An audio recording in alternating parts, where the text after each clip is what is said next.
Are you ready to transform your pool into a stunning oasis? At Mainland Pool Service, they're a family-owned business committed to keeping your pool looking pristine all year round. They believe that pool care should be proactive, not reactive, which is why their skilled team handles everything from routine cleaning to complex issues with precision. They prioritize clear communication and personalized solutions to exceed your expectations. Join the Mainland Pool Service family today and experience the difference their expertise and dedication can bring to your relaxation retreat. Contact them now at mainlandpoolservice.com.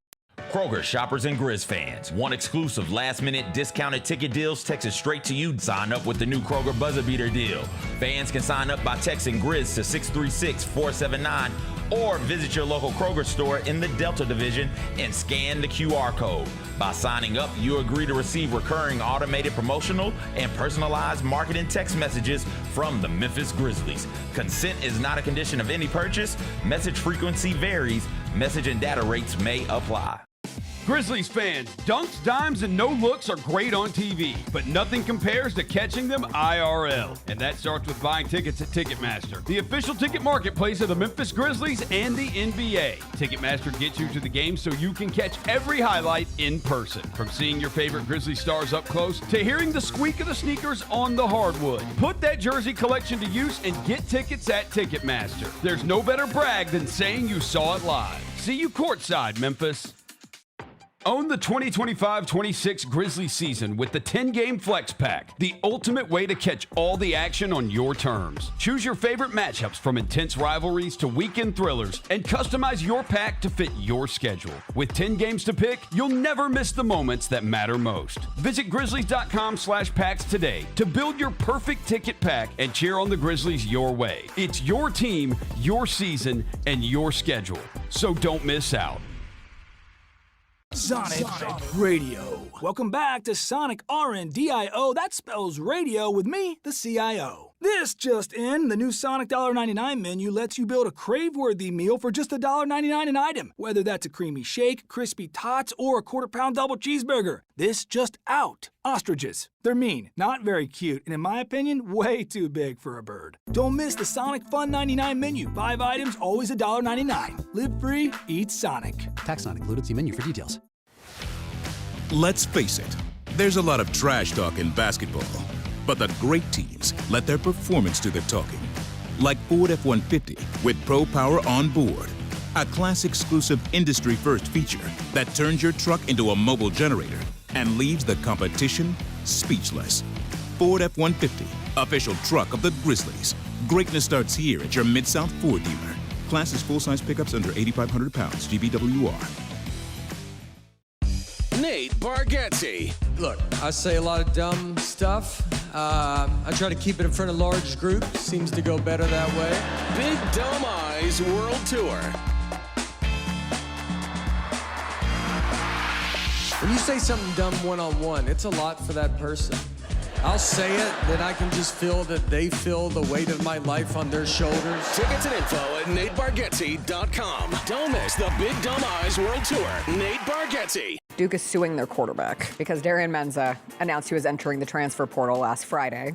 So Duke said, no, you're not. I'm all for NIL. I'm all for player freedom to transfer and player empowerment. But just saying, I signed the contract, but the contract doesn't matter. I don't understand how that works. Tune in to the Jessica Benson Show with CJ Hurt live every weekday at 8 a.m. on YouTube at Grind City Media and the official Grind City Media app. The long goodbye begins. A very special evening with Journey. Final Frontier Tour.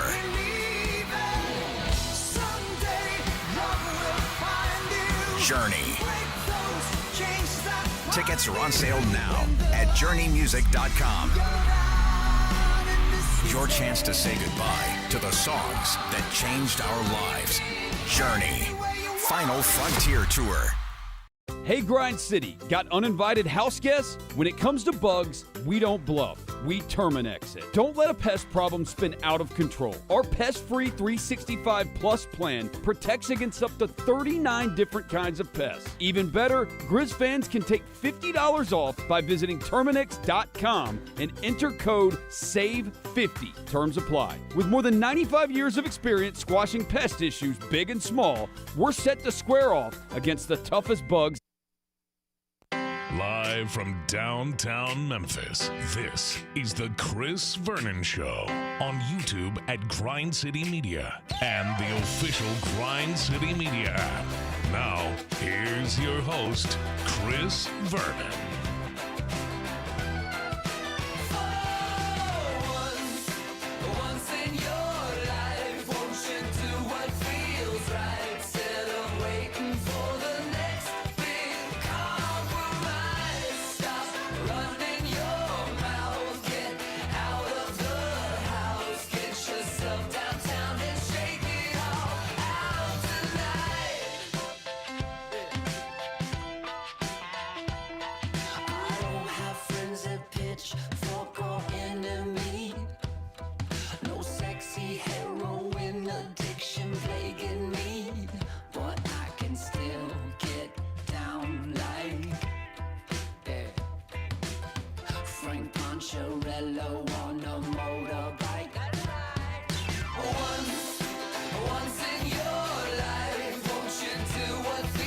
Here we go. It's noon on GrindCityMedia.com. It's Chris Vernon Show.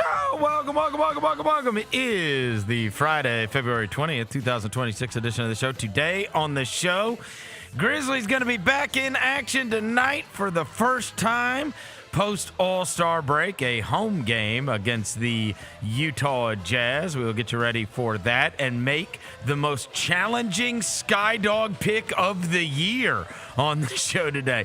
In addition to that, Penny Hardaway got emotional about his team last night. We will get to that. We will get you ready for the weekend ahead. Gary Parrish from the Gary Parrish Show will join us as he does on Fridays. It is a Friday. It's nice outside. Smile. Let's do it. Turn it up.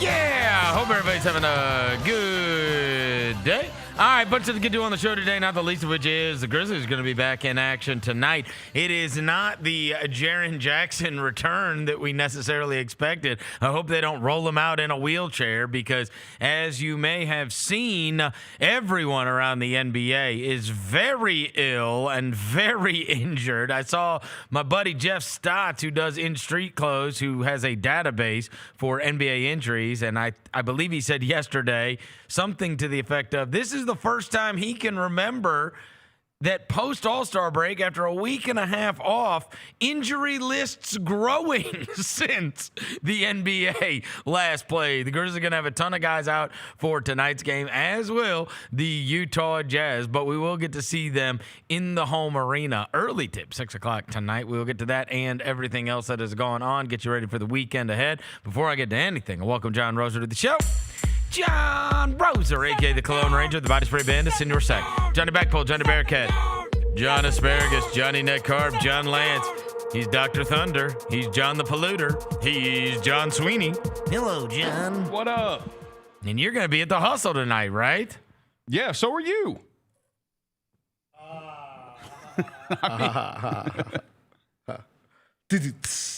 Devin Walker's here. He's the microphone mangler, Senor Quasadilla, Mr. Matt Navajo, the reporter, the photographer, he's Walker 93. The first ever simultaneous G League games will happen tonight. Yeah. Oh, that's not true. What?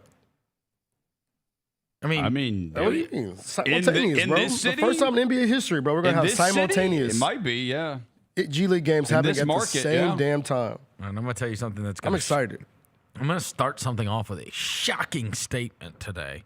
But I'll get to the first. I will welcome Gary Parrish to the show. He is of the Gary Parrish Show, which you can watch every morning at 10 o'clock on Grind City Media and everywhere you get your podcast. He's flexing. He's flexing. Just one arm? He's flexing, yeah. That's the one you use, huh? That's the one. That's the one he uses. Look at that forearm. All right. So, Quagmire as hell. I am going to tell you a very shocking statement to start today's show. Little birdie told me that the events of this evening, which is a 6 o'clock game at FedEx Forum between the Memphis Grizzlies and the Utah Jazz, is not going to look like what you think it's going to look like. Ooh.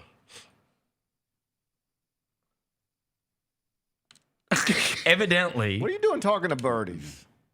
Yeah, you got to stop talking to birds, bro. Why are you talking to There's a place bird, for those people. Birds bro. aren't real. Little birdie told You me. got to stop talking to This birds. man's out there talking to little birdies. Do you remember the game against that vehicular hazard LaMelo Ball and the Charlotte Hornets? That game, they gave everybody a choice to trade in tickets if they couldn't get down to that game. This is the game. So you have 2 games worth. This is the game. So there will actually be like lower bowl and club section. Like there are seats spoken for in this game that would not normally be spoken for, because if you didn't go to the Charlotte game, this was the makeup game for the Charlotte game. No. So you are and Now, do they know that the game is at 6 o'clock? Yeah, because I didn't realize it was at 6 o'clock until yesterday, and I saw the graphic. So I gotta be honest with you. I got a text from Scott Zachary, our TV producer, and he's like, "Remember, Grizzlies Live at 5:30." I was like, "Oh, damn!" I was like, "Why? Yeah. Why? What happened? Like, are they? What is the explanation? Did they Miami tomorrow night. Is that right? That has to be it. Who, Second them? night of a back-to-back. We have to fly to Miami. We have to fly to Miami tonight and play. And tomorrow night's game's at 7. Oh. But typically, that would I still be get- a 7 o'clock tip. They sometimes do this. They give you like the extra hour. I thought we got flexed. in our own market. In our own market. No. Flex in our own market. Move this time up. They flex us for a Rhodes game. Yeah. They flex us for a Rhodes men's game. We got flex for our own market. We got Flex for the men's Hey, links. There's a fishing show's coming on afterwards. They gotta get the fishing show. The fishing show's got to start earlier. Not the fishing shows or like Destination Phoenix, and it's just golf courses. And it's from 1984. Like, Do yo. you remember, like, at one point now, obviously, there's a whole manner of things going on with the regional sports networks, whatever. But, like, years ago, when I first started here, I'm like, why aren't we on that? Yeah. And they're like, and I was like, there's nothing on it. Nothing. Bro. Nothing. I'm like, surely we would get more people than and they're like, those fishing shows actually do pretty good. And I'm like, who is watching those? You would be surprised. Really? Bro. Like, we're It's like, a culture. It's a subculture. Fishing's a subculture. the people that like are sitting at home, bro, like right now, they're probably watching the fishing Yeah. show, bro. I guess. They don't care about, like, I mean, do you ever think about about these? Like, I'd have these thoughts sometimes. Like, I look at my DirecTV channel guide, and I'm like, okay, this station here. They're spending money on this. Who is watching this channel right now? Right. Who? Like, who in the whole planet? Who is watching this channel right now? Yeah. I have no idea. Like, I know. I couldn't imagine somebody watching that specific channel right then. Especially when there's a billion. There's a billion. There's a A billion. And you settled into 374. Yes. And you're watching this specific. Dash two. That's true. It's like a replay of Family Feud from 1982 on channel 374. Yeah. Who's there right now? I would absolutely be watching. I mean, I that. watch it Instead of too. like a brand new. Bad example. Bad example. I'll watch a Family Feud Bad example. rerun. I one day I was on like the Roku thing, and Roku's got its own live channels, whatever. And so I was like scrolling down. I watch an hour of Card Sharks. This is the thing. I was like, wait, they just run Card Sharks in Amazing. 24 hours. Okay, but like Comedy Central is almost that at night on primetime. They just run The Office Oh, over really? and over again. Yeah. And I guess the argument behind that is there's just going to be people here who just keep the office on all night long. Well, you know what's funny that you say that is because this guy reached out to me and he was like, hey, I have this idea, but I kind of stole it from Vernon Radio. And so when we just ran my show 24 hours a day. Vernon was on demand before on demand was even a thing. You the first on demand? Hey, you want to listen to him at 11? You can listen to him at 11. No. You want to listen to him at 4? He'll be there at 4. Nothing was funnier than that. Dude, it was 7:30. It was so funny. They called it Vernon Radio. They ran the Vernon show 24 hours a day. Yeah, we did. Crazy. It was on a loop. It's a true story for anybody that doesn't remember this.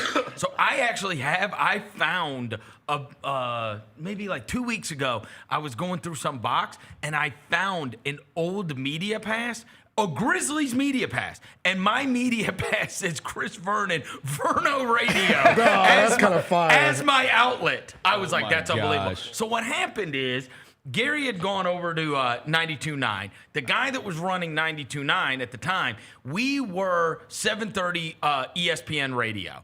And so he comes in and he takes ESPN and turns 92.9 into 92.9 ESPN. Fine. So we've got to find something else. So then we get 730 Fox. Yeah, we become Fox Sports. We become 730 Fox Sports Radio. So then he changes over 790 AM and then goes and calls Fox and takes Fox away. I forgot that. Yeah. Only to try to screw me. That's crazy. So then, at that time, I was like, Roser, why don't we just, after my show's done, because I was on the only show, and it was from 3 to 6. Now he doesn't have network programming. I have no network. Before, you'd listen to the Chris Vernon show, and then it would be like the national whatever show. And now you don't have access to the national show, so what do you do with the other 21 hours of the day? Right, and so I said, my sponsors will love it too. I was selling my own show at the time, and I don't know how we pulled this off. I don't even think we asked anybody. I'm not kidding. Like, me and Roser were literally the only people there. The only staff members. Shout out to Dave. Dave was cool with it. He was like, "Yeah, I mean, we got to run something." We had a It's like, yeah, so, I mean, we got to start it in 3 days. So yeah, we'll do it. And we're not really sure what Dave's role was, but he always had NOS, the energy drink NOS. He had NOS. He had Afrin and just sprayed Afrin all the time and smoked like Marlboro Reds. Yeah. Is Dave all right? Is he still with us? And wore the Canadian tuxedo. Canadian tuxedo, yeah. I'd say no is sitting at about minus 175. Dave is not with us anymore. He had every addiction going on, but he loved us. Loved us, yes. Yes. Last I heard, Dave was doing well. Is that right? What did you hear from Dave? Somebody, I can't remember. Somebody that knew him. Spitting in the face of these longevity podcasts. No, I don't know. This was probably like 5 years ago, but Dave quit drinking the NOS. He did. Drinking the NOS, had quit smoking cigarettes. Quit Afrin. Quit gambling. Yeah, he loved to go to Vegas a couple times a year. I mean, this guy had every addiction possible. Yeah. Look, so I guess in retrospect, it's not that crazy that we convinced him to just run my show 24 hours. He was high. He didn't care. Yeah, whatever. It was Chris's show and then the occasional Mississippi State football game or baseball game or basketball game. It's a Sylvester Crewman. That's what we did. Is Sylvester Crewman them? Yeah. Did we? Yeah, it might have been the crew. Sylvester Crewman. You either go here, Chris Vernon or Dan Mullen. That was it. That was it. Anyway. No, I actually enjoyed Vernon Radio because, like, I could do my show, get in the car, and I'd be like, Vernon's on. All the time. You gotta remember, this is before you could just call it up in your phone. Yeah. It was just 24 hours. You were the first. As long as you weren't under power lines. So you couldn't be on Poplar. You could not be on Poplar Avenue. Because my signal stunk. Oh, for real? Oh, my signal stunk. It was like it was like 1,000 watts. when we were sitting in that trailer out in a field in West Memphis. We would drive to a field in West Memphis. Yeah. You'd like get off the road and then drive through some gravel. Literally in a field. And there's like a it would be like if you saw a mobile home in the middle of a field. Yeah. That's the studio. What it is. That's the studio. The mobile home in the field. Yeah. And the only other guy that was out in the field with us at the time was a guy named Jason Turgeon, who we called Hillbilly J. Bro, after 20-something years, he showed up and ran up on me and Roser at the game a week ago. It seems like I bumped into him at some point, not a week ago, but like within the past 5 years or something. He's been in the Navy. I was going to say military. I knew that. He said he's got I think a year or two left, and then he's like, I'm going down to Florida. He told me, he's like, I'm going down to Florida. I'm going to work for Disney, and this is what I'm doing, and this is how much they're going to pay me. Jason Turner's got a plan. And he's unbelievable. He's like, my wife and I will live down there in Florida, and that's it. Wow. Yeah. It was he crazy. told me, he's like, dude, he's like, if you ever need advice on where to travel and the best places to go around the world, just ask me and I can tell you. He's like, I've been everywhere. All right, you can also just Google it. That too. Yeah. So you can do that. GP, you're going to can't Amsterdam. Google it. Yeah. Oh, if you need some recommendations, you know what? I got Google.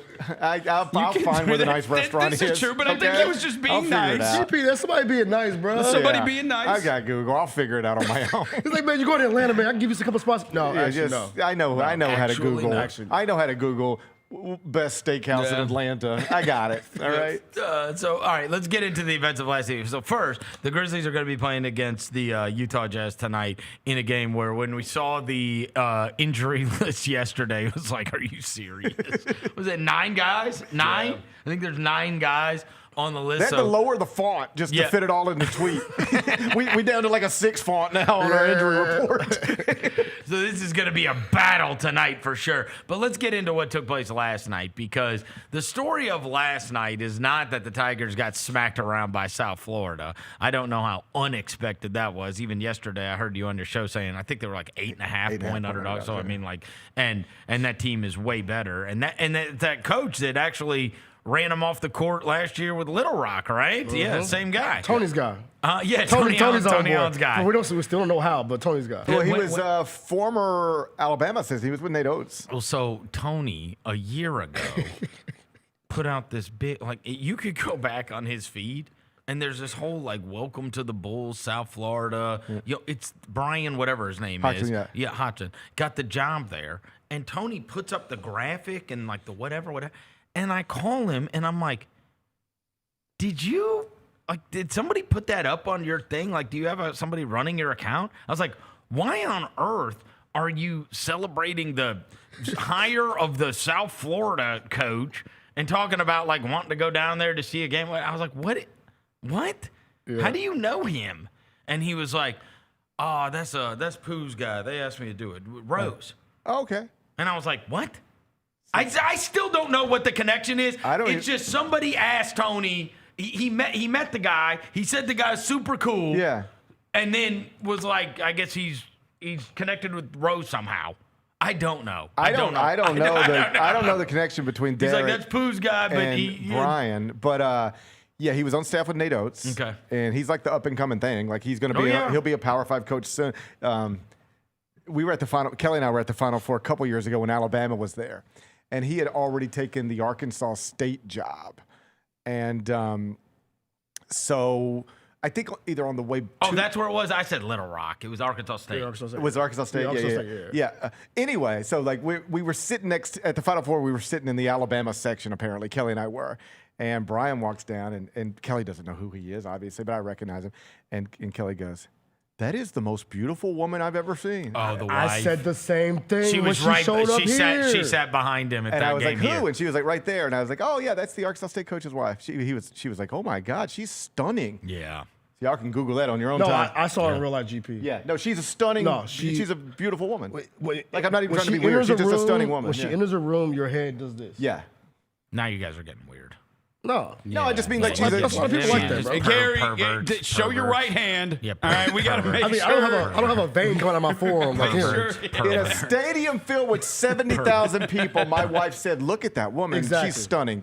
She's that type of person." All right. Yeah. Well, look, his team bashed the Tigers last night and made Penny cry. Yes, that's was rough. what happened, and it was hard to watch, bro. It was hard to watch. This is Penny after the game last night. So much emotion from you tonight during that game. It's very obvious. How I wanted that game, bro. You know what I'm saying? It just...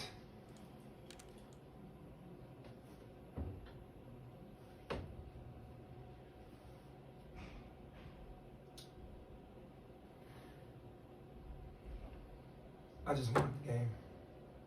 I was going to ask how you keep from losing it when things are going the way they have been? I'm just going to keep riding with my guys and believing in God. That's what I'm going to do. It's tough because we've never been here, but it's not impossible. Thanks, Coach. You feel like this year, which is obviously a disaster, is like legit like the season that when the book is written, like took years off your life. Yeah. Seriously, like it's gone that bad. And I said a couple of weeks ago, I'm not going to come on here every time and talk about how crappy the Tigers are because we acknowledged that 2 months ago. And we can do it every time they lose. But, like, we saw this team 2 months ago and we're like, this team is not it. Right. And then now we just got to ride it out, right? Like, this is going to be a ride it out thing. But that's a guy, he's for sure not riding it out. And it's like, that felt like a moment where it's reached a breaking point. He's beat up. In a way. He's beat up. That makes me sad. Yeah. Seeing him like that, like I don't get mad last night and go, what has happened with Tiger basketball? Oh, and no, I go, man, that's sad. Like that's Penny Hardaway in tears. I mean, that's literally Penny Hardaway in tears. Literally. In tears. Like it's like seeing the thing you dreamed of as a kid.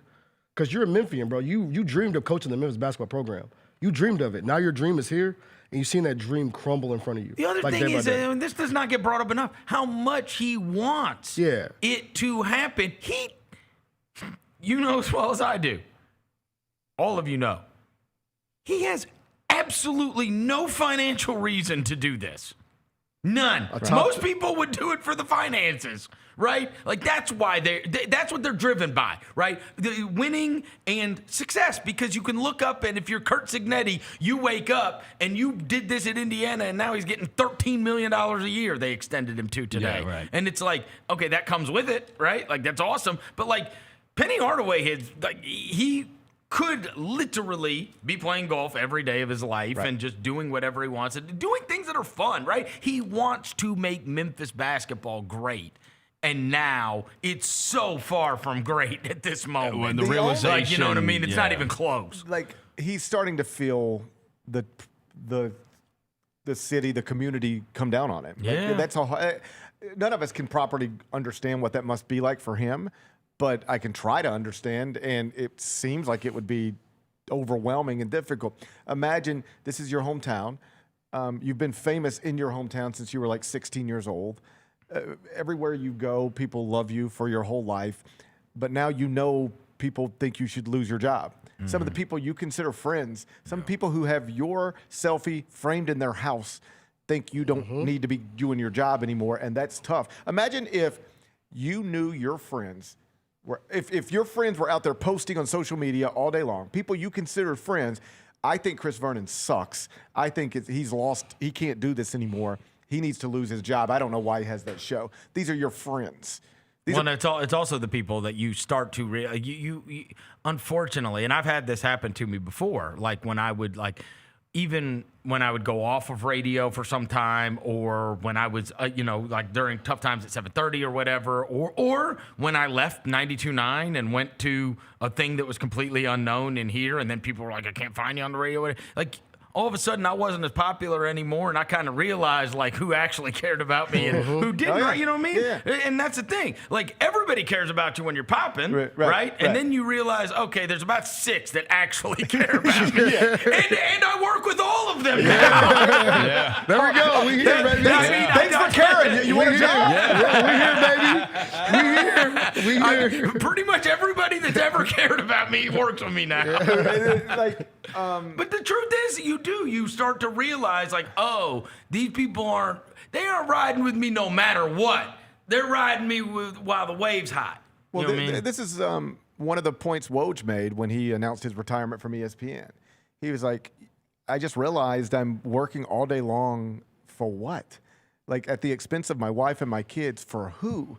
And he actually said, because I went to Chris Mortensen's funeral, and there weren't a lot of people there from ESPN. Yeah. That guy who worked his whole life. And I looked around the room, and I noticed who was there, but I noticed a lot of people weren't there. Yeah. And it was a reminder, he said, that at the end of the day, it's just going to be, it's going to be your really close friends and family that are there at the end. Yeah. And the rest of the stuff doesn't matter that much. And so, like, Penny is going through that in real time right now. Like, but it's also everyone loved him. Yeah. I would say he number one in terms of most beloved Like Memphians, hell yeah. He's our greatest athlete. He's our greatest alum. He is anybody around my age who grew up here. He's our favorite player. We all wanted this to work. It's clearly not working. So the question becomes, what's next? Yeah. The good news here is that you can fix all of it in one offseason if you know what you're doing. You can build a team quite literally from nothing in one offseason and have it good enough to win the AAC and, in theory, be a top 25-ish team. You can do it. The question is, will he do it?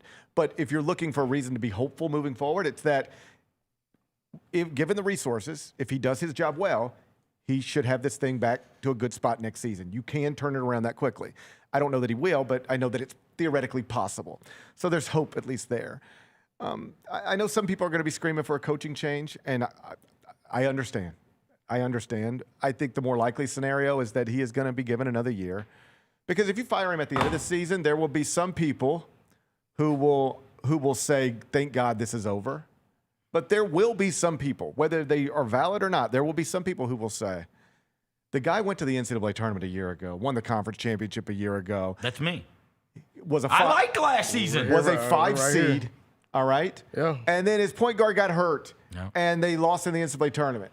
But if his point guard doesn't get hurt, they probably advance, and you're not saying he's only got one NCAA tournament win. We might be talking about he's coming off of a Sweet 16. That was less than a year ago. Mm-hmm. And you're going to fire your proudest alum because he got screwed on a Dane Danger waiver, got drug along by P.J. Haggerty, and then, yes, messed up. And just had to put together I would say, honestly, a scrap heap roster. If I'm being fair, he has not achieved the success that anybody would want him to, right? But the only seasons that I actually was I don't even care. Like the Quinterly season and this season. Yeah. Like I love the Kendrick season. I love the Dane Danger season. I don't think it's been all that terrible. It has not been all that terrible, but it has been well below normal Memphis standards. And this is true. If anybody named anything other than Penny Hardaway had run the program the way he ran it, they would not even be probably true. That's true. Would not even be the coach because we always have bullshit happen every year. It would have already been over because we want it to happen. Okay, yeah, it would have already been over, but it's not over. So it's just like you talk about where are you now? Yeah, and I think if you move him after this season, you will have some people like maybe Roser who says, "Hey, we wanted it to work, but it didn't. It's time to move on." Is that your opinion? Wow. That's not your opinion? No. No. He's using the Debbie Downer. I'm not trying to put that on you. Put it on him. I think we're all in agreement. Bro, you get this year of grace. Yeah. You get, if it's not right next year, if it's another bad year, you know they're going to do that at Ole Miss. This is that guy's 11 and 15. Yeah. Does Chris Beard stink now? Yeah. Here's the point Shaka I'm trying to make. Smart stink now? I mean, there are bad seasons that people have. Oh, yeah. Okay, so here's the point I'm trying to make. If you were to fire him after this season, you would have a contingent of the fan base that would say, we love Penny Hardaway. We will always love Penny Hardaway. But it was time to move on. I'm glad we're moving on. Those people will exist. Sure. They've got a lot of money. It's some of those people. I know those people. They exist.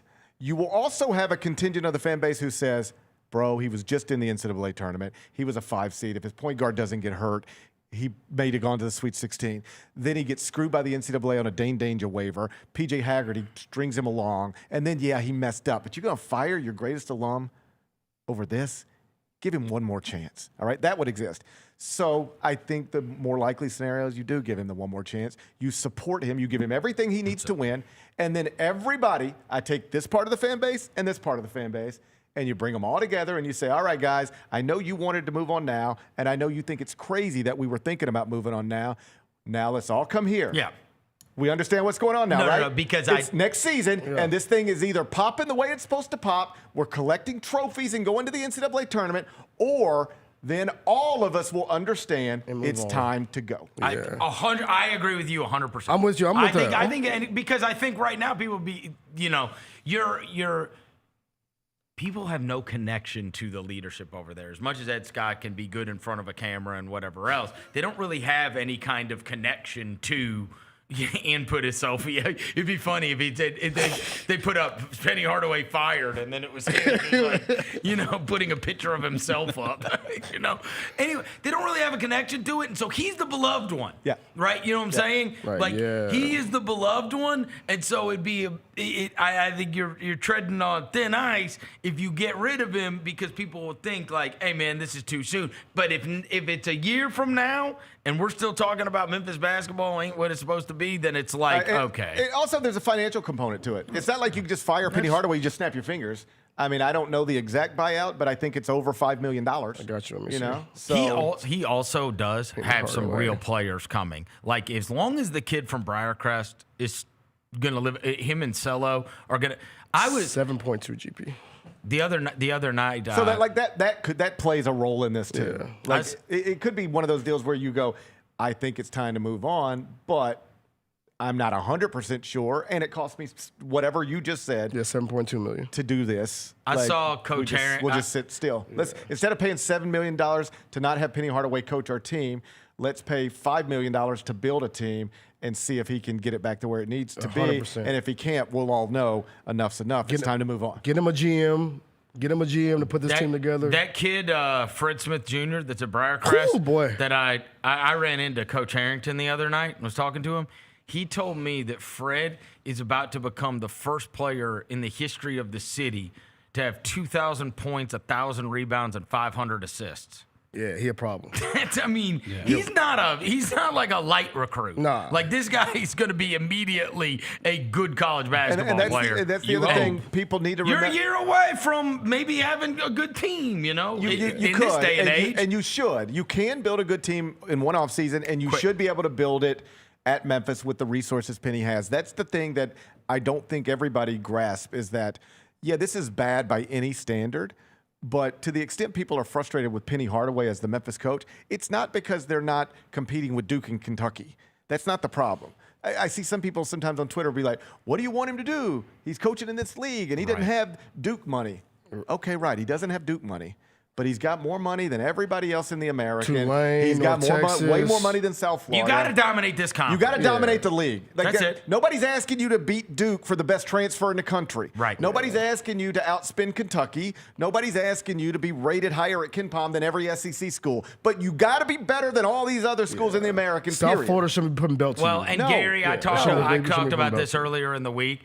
You do have several generations of fans that do think you should be on the level of the best schools. You can't do that anymore. Well, also because we cheated. Well, I mean, that's why this whole program, we've cheated for 30 years, and now we can't cheat anymore. You don't have longer than that. I hate to break it to everybody, but all these banners are gone. Every time we got really good, we're on the line. Well, I mean... And usually got punished. All right. Well, we just had a national championship game in football. You remember who played in it? It's the same theory. Yeah. The SEC used to dominate college football, but now it looks like it's balancing out a little bit. I wonder why. You know what Big Ten coaches will tell you? Because now we're buying players too. Yeah. You guys were buying them the whole time. The whole time. Maybe we weren't angels, but we weren't doing what you were doing. But now we're all doing the same stuff. Yeah. Every single guy that coached at Auburn won. There you go. Gene Chizik won a national title with Cam Newton. And we know the price of Cam Newton. Yeah. You wrote a story about that's it 25 years ago. Yeah. You wrote the Albert Means story. They were throwing six figures around 25 years ago. And it's two boosters. There's a whole book. People can go find this book. It's on Amazon. It's called Bragging Rights. And it's literally about Logan Young, the Alabama booster, and Roy Adams, the Tennessee booster. And there was a Georgia booster, too, from here. And his name escapes me right now. But I used to it was warfare. I was involved with all them. Like, as the story goes, it was Logan Young, Roy Adams, the Georgia booster. So you had Memphians who had strong allegiances to these SEC schools. And they just sit in the bar at Folks Folly and be like, oh, you think you're going to get that son of a bitch from Melrose, but, I already got that thing locked up with Tim Thompson. I mean, these were the things they were talking about. I went with Chris Wallace, the GM of the Grizzlies. Chris Wallace one day, he's like, bro, you got to come with me to Roy Adams' house. It was filled with former Memphis high school athletes, and I'm like, like old guys. Yes. Yeah. Old guys who Roy had taken care of 30 years ago. Oh, yeah. They have been, all these teams have been buying players. And you know this, with Memphis, every banner we've had has been taken down. Like, we played a different game. Yeah. Oh, for sure. a lot of years. Oh, sure. And that game doesn't exist anymore. There is that, for sure. I mean, there's other programs that were rocking and rolling. I mean, I'll just say it because other people say it. I'll just say some facts. Kansas couldn't be touched in the Big 12 for like 20 straight years. They won like 18 Big 12 titles. And then NIL came, and now they're finishing like 5th every year. They're just not winning. That the league they won for 20 straight years, they finished, I think, 5th back-to-back years. I had a Grizzlies player. Here, since we're telling stories of the best, I had a Grizzlies player that did not play for Kansas that told me he went to his visit there and they gave him a backpack.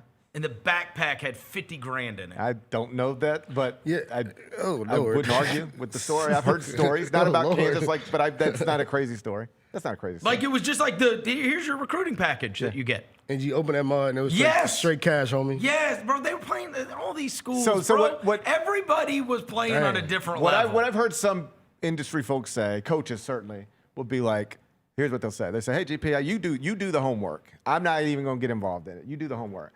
But go find programs that were operating in the top 10 of the sport consistently, or coaches who were operating in the top 10 of the sport consistently.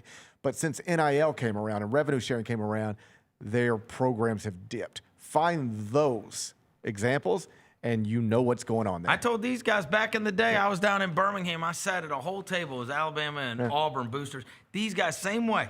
They fought over, They fought over competition. So now, because that's the only thing that matters to them, is who wins. That's how they measure their Ds. Who wins? Yeah. Yes. And also, who can buy the player that can get the win on Saturday. And also, who wins that game? Yes. So because Alabama was so awesome, Auburn was so awesome. Everybody's like, what happened to Auburn football? Like, you tell me. Because everybody's paying everybody now. Because in the so SEC, it's a different what happens, world. all these guys get into it saying, I'm not going to be the one to do that. I talked to all these coaches. I talked to enough coaches to know this is how it works. You start out going, I wouldn't do it that way. And some of them really don't. But what happens is you get in a league like, say, the SEC, and you don't want to do it. You swore you never would. But everybody else is doing it. You got no chance. And if I don't do it, then I got no chance. And I got bills to pay. So then you compromise yourself. And it feeds off of each other. Suddenly you got a league where everybody is cheating. Everybody says they don't want to cheat, and they would never, and they're only doing it because the other guy is, but they all assume the other guy is, and then you got a whole room full of people cheating. And that is the other thing that I hold on to, is that I think Penny Hardaway actually can get better players here than what would normally be able to come here. I really do. Because when he was coaching in high school in the grassroots, you was following it, he always had the best players. The problem now is that he's not going to be able to get the same caliber players he used to be able to get because of the league. Yeah. But again, that's moving the goalpost. But if you didn't have him, what then? If you got players wouldn't even think about coming here, bro. John Smith. But see, here's the problem with that. Right now, players will come wherever the money is. That's true. Right? If you're off, you ain't gonna be able to beat Kentucky for the player Kentucky wants. Yeah. But if it's a level player whose options are Memphis or other AAC schools, like that level of player, they're just coming where the money is. So I don't care who the coach is. Right now, it's a money game. I've made this point earlier in the season. If I were an athletic director right now looking for my next coach, I would go to Division II, and I'd say, find me the 3 guys who are running Division II. I don't even know their names. Find me the 3 guys who've been, like the guy who's won 2 of the past 6 national championships in D2. This is not somebody I would ever consider hiring 10 years ago, because he's probably never worked in a power conference, probably never been to Peach Jam, doesn't know the head coach of Team Thad. All right? So you can't hire that guy at the power conference level because he doesn't have the relationships to recruit. It doesn't matter anymore. Now it's just, does he have the money to offer it to players? This is the Signetti thing. It's just like being a general manager in the NBA. It doesn't matter if Zach Kleiman has great relationships with everybody in the NBA. I mean, I know it matters on some level, but the most important thing he needs is like cap space and, that kind of stuff. So it's the same thing in college basketball now. So you don't need to be a great recruiter. You just need to have money, and then you need to be a great coach. So the argument would be, and if you lose Penny, what do? You hire a great basketball coach and you give him the best resources in the American, and then you've got something. By the way, I just went and found who that guy is in Division II just for shits and giggles. Ben McCollum. No, he's the head coach at Iowa now, but this is a perfect example. He took his whole team, too. Okay, so he was at Division II forever. Yeah. All right? And he had some – it's not true that nobody gave him a chance. He had some D1 offers. He was turning them down. Yeah, he won 3 out of the 4 championships in over the last 6 years. But he finally got to he took the Drake job. Yeah, Drake first. He took like 4 of his Division II players to Drake and won 30 games. Won 30 games last season, won the conference. He's from Iowa City. They run out Fran McCaffrey. It's easy. Now they're like, well, he's won at the Division I level. Let's bring him home. Now he has one Big Ten level player, Bennett Sturts, the guy who's going to be a pro. He's a pro. It's Bennett Sturts and a Division II team. Yeah. And he's still got them headed to the NCAA tournament. They're good. Yes. I mean, they're not great because they got one player. Right. But like that guy would win everywhere. That guy used to not get hired because it's like Division II. He doesn't know anybody, can't recruit. You want somebody off Mike Krzyzewski's staff. Rather than the guy that's actually winning basketball games, you need somebody who recruits Duke players. So you hired this guy. But now you can hire the Division II guy for any job. You can hire the Division II guy from Iowa City, make him the Memphis coach, and say, all right, I know you've never met Norton Hurd. I know you've never met anybody here. You don't know nothing about nothing. You've never heard the words Keith or Lee. But you're our coach. You're clearly great because you've been winning national championships at Division II, and I'm giving you more money to build your team than anybody in your conference has, and it's going to be one of the 40 best in the country. Go do your job. That person can do this job. I wonder. The stuff that used to matter no longer matters. How rare is it, though? And one of the things that we have not talked about is most importantly that they were 5 seed last year, and it ended the way it ended. And that this is a down year. Like, it's a bad year, and it's a worse year than we could have ever expected, and it's unacceptable and all these things.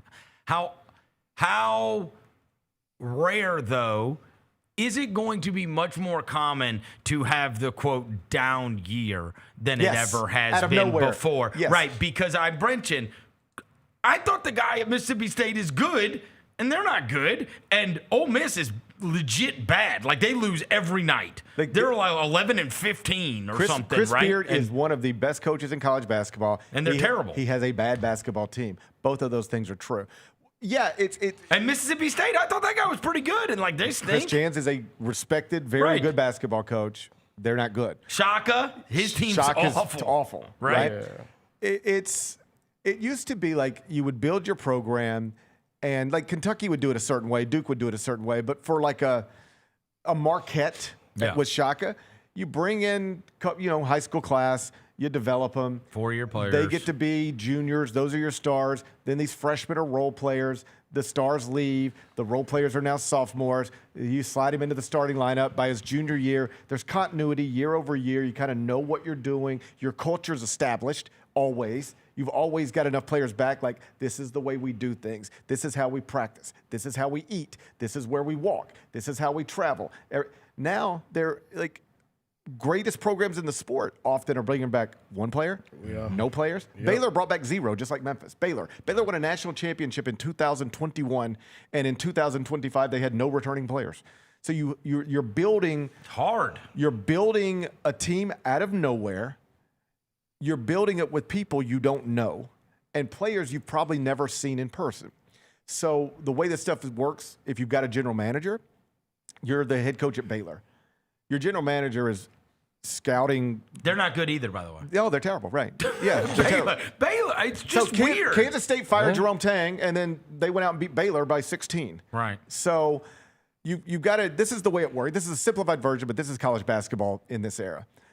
You go, okay, season's over, and we just lost 9 players, so we got 3 coming back or whatever. All right, who am I recruiting?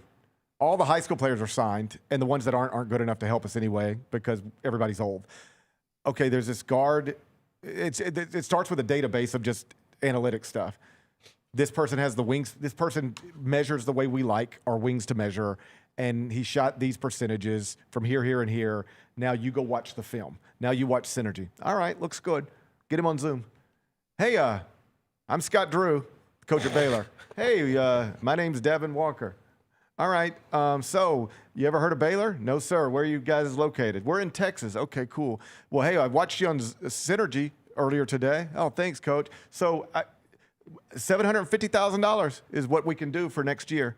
if you're ready. Yeah, it's a nasty Sounds good, game, Coach. boy. All right, boom. Conversation's done. We just signed a wing for $750,000.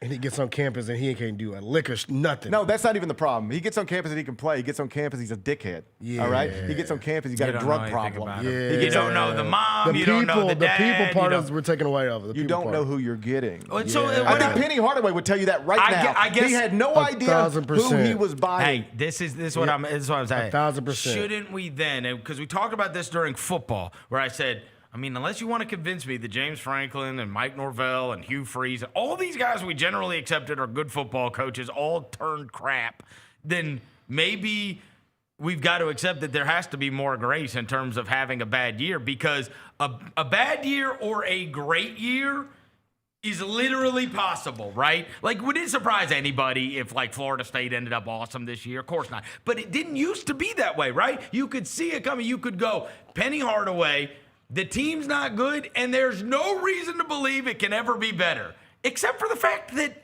the entire roster will be different next year. So you just got to hope you get a good group. The problem, or you might go recruit an awesome quarterback, right? You might go get Cam Ward. They're ready to run Cristobal out of town. The guy was a drive away from winning the title. They're ready to run. Nobody liked Mario Cristobal. And then he got Cam Ward. And then they still were like, I don't know. And then he got Carson Beck. And then he was a drive away from winning the national title. It's like, all right. So which is it? Is Mario Cristobal a goofball? Or is Mario Cristobal one of the best coaches in college football? Here's where you're right, is that kind of a year with away. few exceptions, almost anybody is susceptible to having a bad season in ways that you didn't used to really be at risk at, because your whole team can leave you. Even if you've got a strong program like Baylor, your whole team can just up and leave. And then you got to scramble to rebuild it, and you just miss. And that's how you have a bad season. That can happen to almost anybody, Penny included, because here we are. The problem with that argument as it relates to Penny is I don't think anybody's saying, to the extent anybody's saying it's time to go, it's not because this season's so bad. It's because it's been a bad 8 years. Yeah. It's just been an unsuccessful, relative to any normal standard, bad 8-year run that nobody other than him could have survived. Nobody other than him would still be the coach at Memphis. But I would actually defend that. But I would defend that, and I would say, yeah, he's Penny Hardaway, and you're not. Oh, I agree. Exactly. So shut up, idiot. Because I don't care about the other guy. Both of these things, emotional connections. Both of these things can be true. No other coach would still have the Memphis job other than Penny Hardaway, with Penny Hardaway's record and everything else connected to it. And that's why we care so much. And I understand that. Yeah. I get that. I totally like being Penny Maybe Hardaway. Elliot Perry. He probably could do it. Chuck could definitely But get that. yes, Penny Hardaway is different than Josh Pastner. Yes. It's harder to move on from Penny Hardaway than it is Josh Pastner. I mean, he was different than Tubby Smith. He's a legendary coach. Yes. So I acknowledge all of that, but this is true. No other coach would still have the job, and no other coach other than Penny could survive this season. I agree. Both of those things are true. The only reason he still has the job, and the only reason if he keeps it to next season, it's because of who he is, which is fine. I understand it. But don't ever let anybody tell you that's not true. What? Don't ever let anybody tell you, I think they're being too hard on Penny. If he weren't Penny, he wouldn't have this job. And in the off chance that he would still, he wouldn't keep it. That's a fact. GP, we gotta hire somebody to get some better players. We got a team full of idiots. He needs to have like a 28-win season next year. We need to. Seriously. I mean, just go get a good crop, bro. Get it cracking. It'll be just like you'll run into this when William and Haley get older. But like they'll go off to college, presumably, and hopefully it'll go well. But like, let's pretend it doesn't, and then you have that talk at the semester, and you say, "Hey, all right, we're going back, but like it's got to be better." You know this, right? It's got to be better, and if it's not, then we got to have a conversation. And everybody sort of understands the score going into it. And if it goes well, hey, then we'll do the next semester. Awesome. But if it doesn't, we talked about this, and we agreed what has to happen next, and so then. It doesn't go well, it's time to move on. I think that's where we will be. Right now, there's still some people who will be like, it's too early to fire Penny or you're too hard on Penny. I don't think any of that's true. You could do it now if you wanted to and totally back it up. But there would be people who didn't like it or weren't comfortable with it. If you do it if you keep him next season, give him all the resources to be not Kentucky, but better than anybody else in the American, and then he does not do it, everybody will understand at that point, I think, that it is time to go. I think the reason he gets that grace is, number one, how beloved he is, but number two, exactly what we saw last night. Mm-hmm. It would not matter to another person like that. We want it to be so much. You know what I mean? In an age of college sports where so much of people don't care about where they are. He wants it so bad, and we want it to happen for him. I think last night was also him coming to the ultimate realization that, holy crap, I put together a god-awful team because I wanted it. Yes. I wanted it, and they're not like even you look close. forward to you take your beating at Utah He's like, I can't go out there and hoop. Bro, they missed 20 shots in a row. I mean, They cut it to 12 at one point in the second bad. half, and all South Florida did was say, boom, timeout, come out of the timeout, boom, it's It was back up bad. to 18. It was bad. It was bad. And so like, I can't go out there and I hoop. should say this, because I imagine somebody will ask me at some point. I understand why you would keep him. And if I were in charge, I think I might. Just because it's easier for me to keep him. It's less expensive to keep him. It's hard. It's very expensive to move him. And I know if I move him now, there's going to be a part of my fan base that thinks I did him wrong, that thinks I did the greatest alum wrong. Yep. If I bring him back, I save some money. And if it doesn't go well next season, everybody will understand, and it's just easier for me. Yeah. So I think I would probably bring him back. I think it's just the easier thing to do for a lot of different reasons. I don't know that it's the smartest thing to do. And I do think if I'm we might look up in a year and been like, dude. Here's what I actually think. Hey, I think for now, we fighting this fight, baby. We I fighting think this you're probably fight. putting off the inevitable at this point. That's maybe. I think it feels to me like we're talking about Ja. I think he's going to come back next year, and then Which there is an argument that you should have done it earlier. Yeah. I think here would be my prediction. We feel like we're talking about 12. Everybody always says the best time to make a change is yesterday. Yeah. You know what I mean? Well, Jeremy Foley at Florida, the great, legendary athletic director, his go-to saying that is like quoted all the time, but I think he invented it. He said the day to make a coaching change is the first time you think about doing it. The first time you think maybe I should do it, it's time, because you don't get back from that. And so what I believe Penny will get another year, and I understand why. And I could co-sign that, no problem. And then I think that will be his last year. Really? I think it'll be over. I think he will get one last year. Everybody will understand the stakes.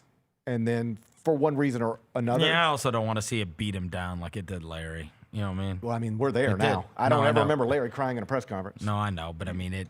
We're there now. But let me be clear. Here's what I hope. But it was Larry's life. Yeah. Larry's life was the Memphis Tigers. Yeah. You know, and then once the Memphis Tigers once were he taken didn't have away, that anymore, he got very ill. It deteriorated quickly. Yes. I don't think Penny's like. No, I don't think so either. But I also don't want him to like be bopping around town as like this. Here's what I would do. Either a martyr or. If I were giving Penny Hardaway advice, here's the advice I would give him. I'd sit him down and I'd say, do you really want to do this? You don't have anything to prove. Do you really want to do this? Like, are you enjoying your life? You don't look like it. Right. All right? And if he just says, yes, I have to, then knock yourself out.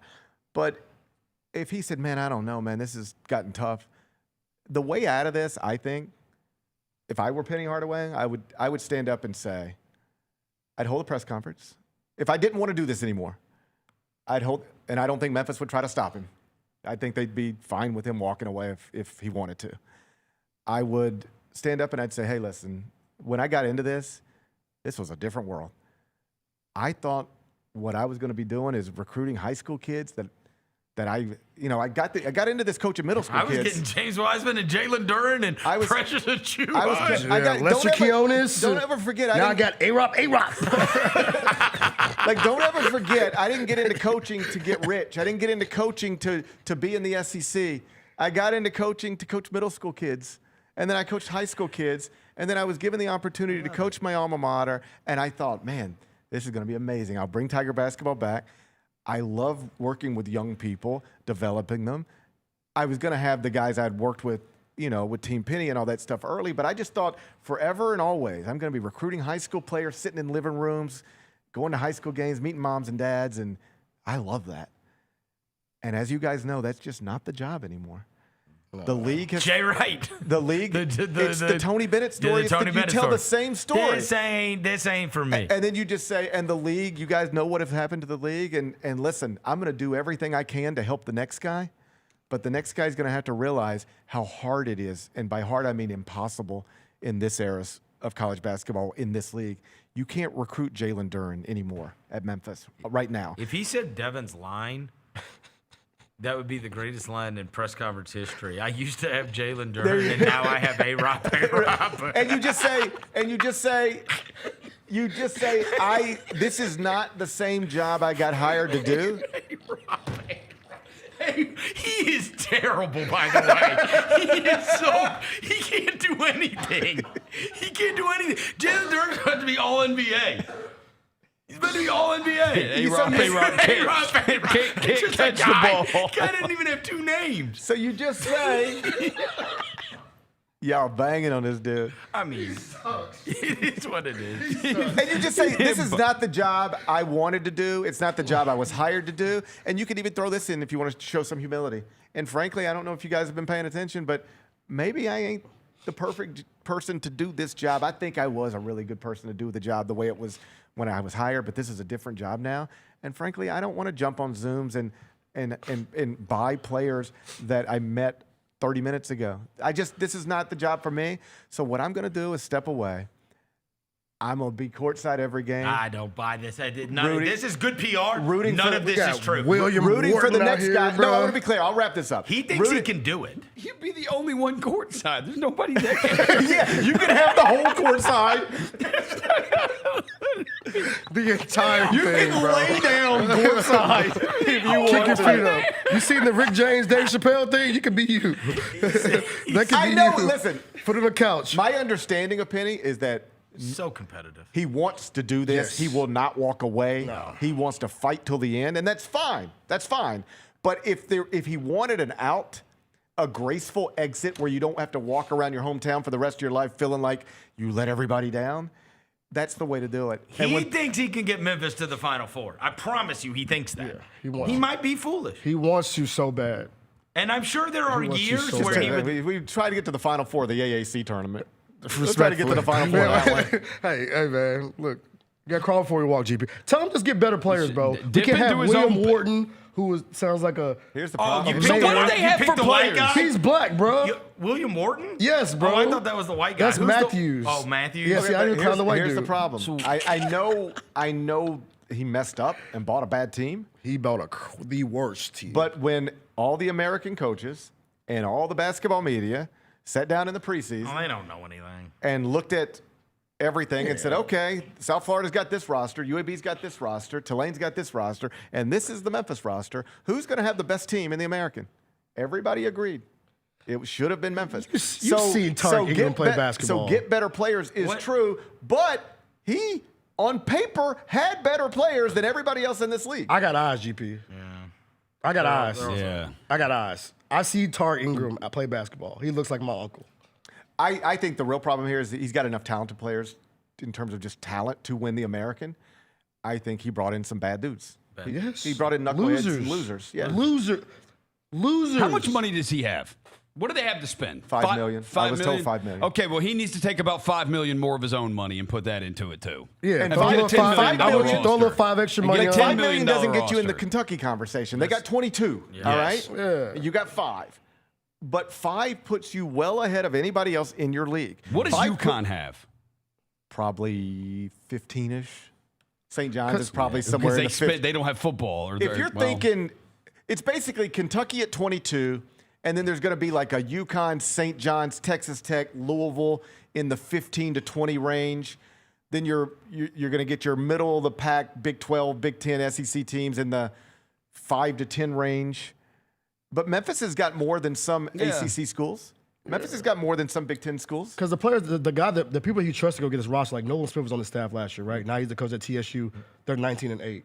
They're great, like decent program. Like the people that he usually has to put together his rosters are like leaving. Oh, he's got a whole damn new staff. Mike Miller did it. That's what I'm saying. That's what I'm saying. Every year he's got a new staff. Sustaining like a staff is also a problem for me. It's like, yo, get you somebody that's sustainable, that's going to put your roster together, that's going to be here. Well, there's a reason, and I'm not talking about Nolan Smith because he got a head coaching opportunity, so whatever. He's big time. Shout out Nolan Smith. There's a reason a lot of people have left the Memphis staff over the past respectfully 8 years. And, if you ever bump into them and you go, so what was that like? They all go, Man, that was crazy. Yeah. If you ever bump into a former Memphis assistant and you just sort of open-ended, so how's it going at your new spot? Man, it's good. So what was it like? What was it like at Memphis? Without exception, this is the answer. Man, that was crazy. Hey, it's like a whirlwind, bro. Every year. It's like an AAU program. Hey, last thing before you get out of here, boy, they bullied the bully at UCLA.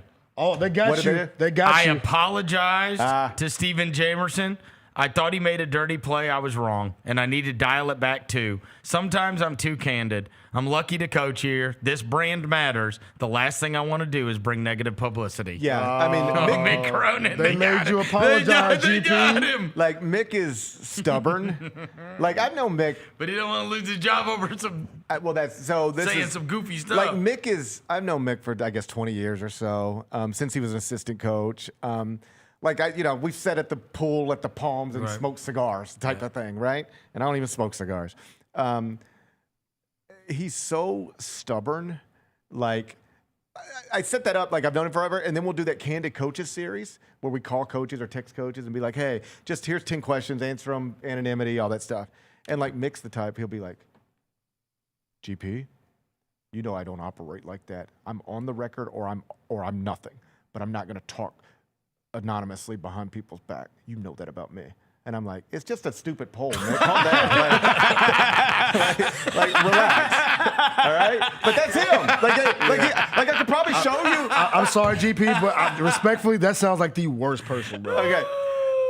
And so he's just combative by nature. He's like, he has these ideas about the way things are supposed to be, and anything that gets in the way of that is like an enemy to him. And so he's just been rolling, and it's been kind of funny.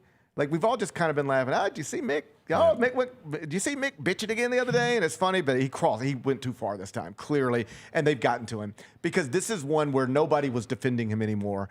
And then, the LA Times columnist is popping in and being like, you feel like they're humiliating players. Like Bill humiliate players and media. Like Bill Plaschke drops in and says, yo, man, you don't deserve to have this job. Ooh. It will cost $18 million to get rid of you, and that's money well spent at this point. Wow. And so when you get to the point where the Bill Plaschke is saying, I know how much money it costs to fire you, and you're a pretty good coach, I admit, but you do not deserve to represent this university. Now it's time. That's when you release that statement. You say, all right, guys, I'm sorry. You pushed it as far as you can push it, and somebody has gotten to Mick, whether it's his agent or his AD or the president or probably all of them, and they just said, you have no idea how close you are to losing your career.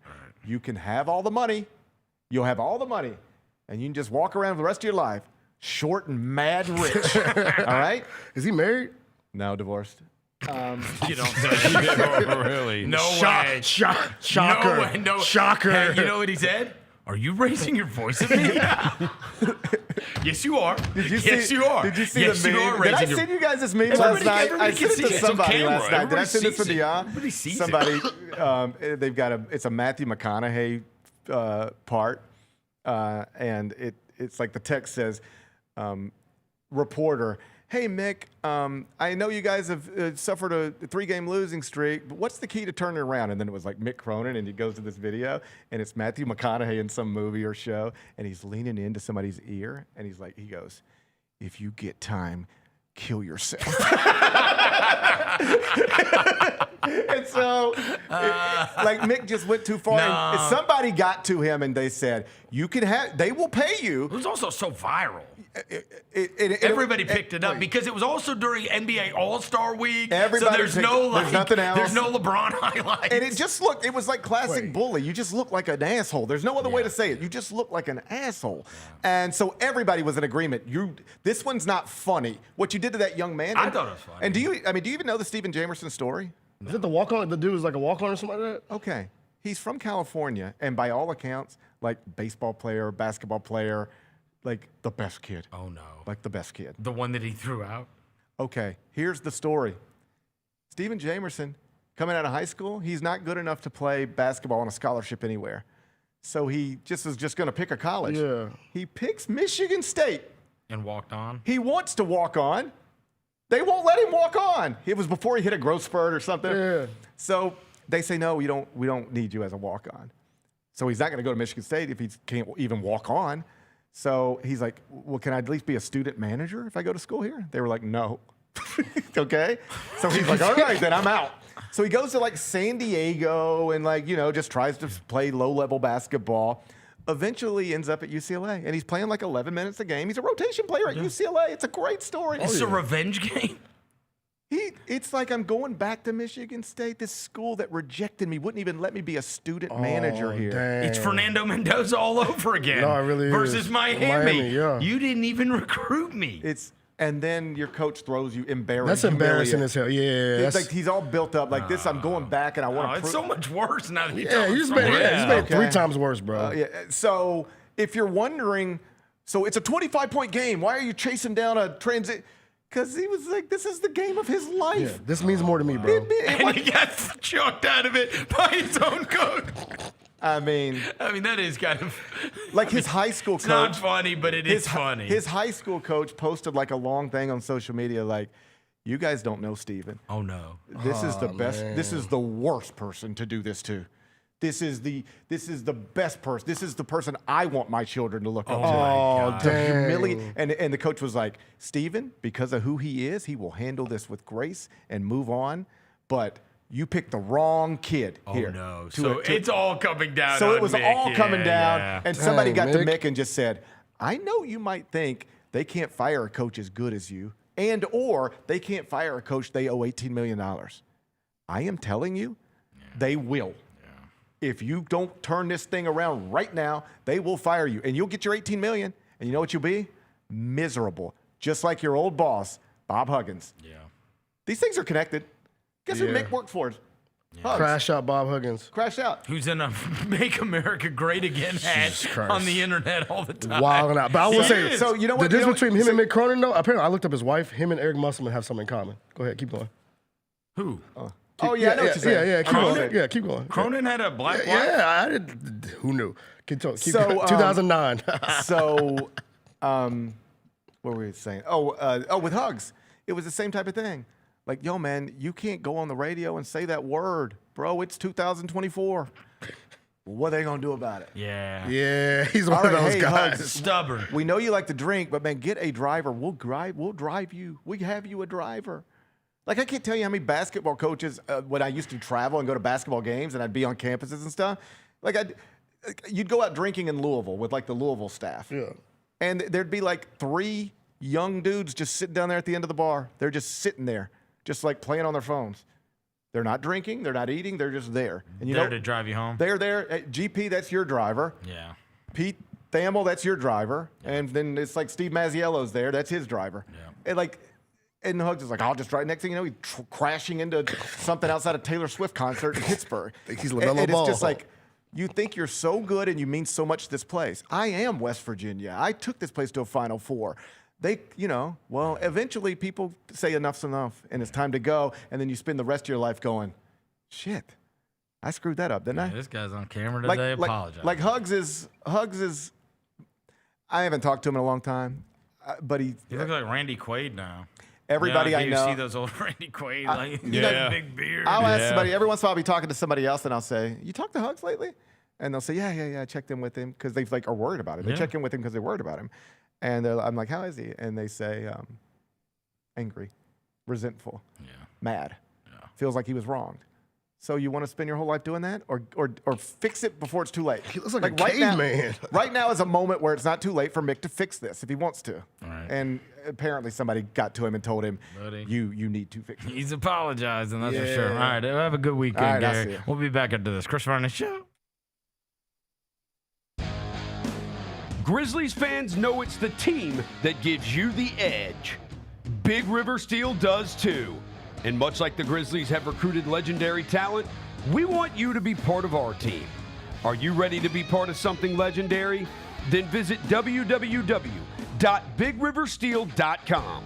That's www.bigriversteel.com.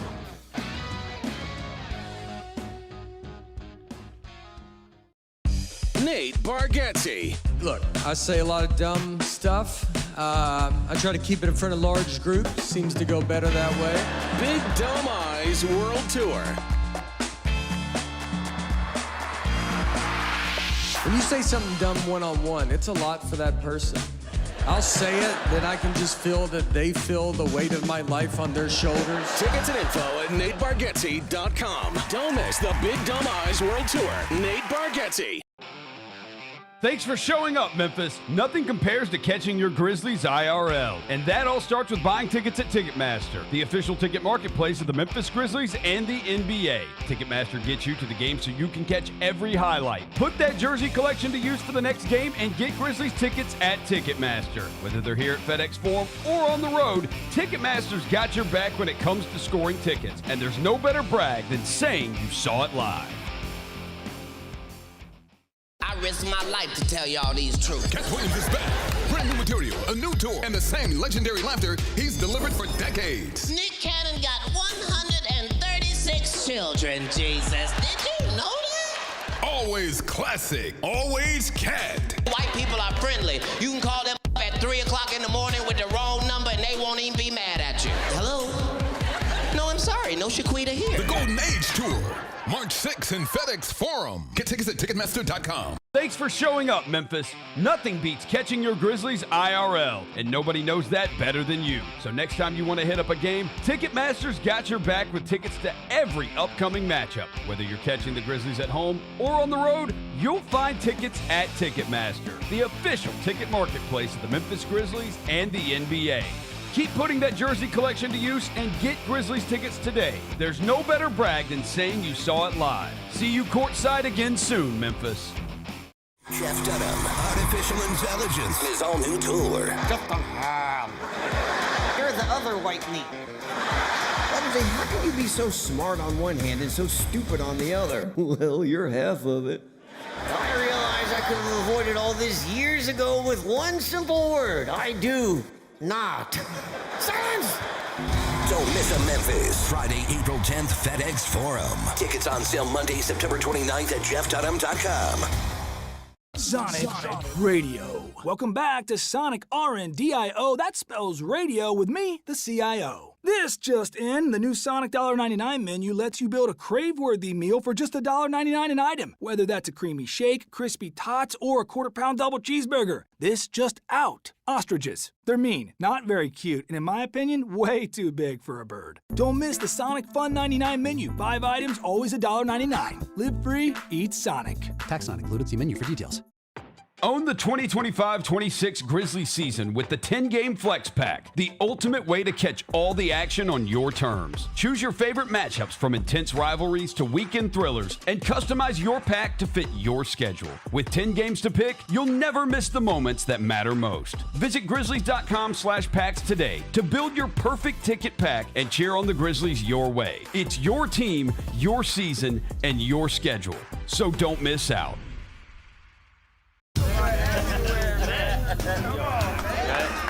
Now that's the new edition way. I feel like there's another level we can take it to. What you think, Mike? 2 steps ahead of you, Slick. What's good, bro? What you doing, man? I'm in. Woman, you don't even know what I'm getting ready to ask you. Here's the vision. All 3 of us on the same stage every night. Gonna be crazy. No barriers, no separation. It'll be like 9 kings and a queen. The next level starts now. Big Ben Bennett, do you have your new football coach over in Nashville? We do, yes. Robert Saleh. This is why I'm stoked. Starting in 2019, number 2 total defense, number 5 total defense, number 3 total defense, number 4 total defense, number 3 total defense, number 3 total defense. This dude's going to have a good defense. Like, he's going to be able to turn their defense around, which has obviously been an issue. The Gary Parrish Show, live on weekdays at 10 a.m. on YouTube at Grind City Media and the official Grind City Media app. Welcome back to the Chris Vernon Show on YouTube at Grind City Media and the official Grind City Media app. Now, back to your host, Chris On one morning Vernon. bright and clear, my old folks and I drew near, just a village down in sunny Tennessee. I'd been speeding on that train that would bring me back again to that girl I left in sunny Tennessee. I could hear voices singing as she bid farewell to me. Far across the fields of cotton, my old homestead I could see. As the moon rose in its glory, then I told my saddest story of the girl I left in sunny Tennessee.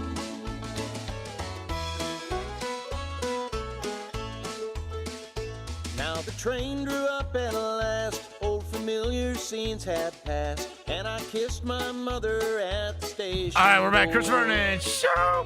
Fridays at FedEx Forum just got better with Family Friday tickets offered at $35 a game. Get you a $10 food voucher and access to a pregame shoot-around. And for every 4 tickets purchased, you get an autographed item of your choice from the Grizzlies vault.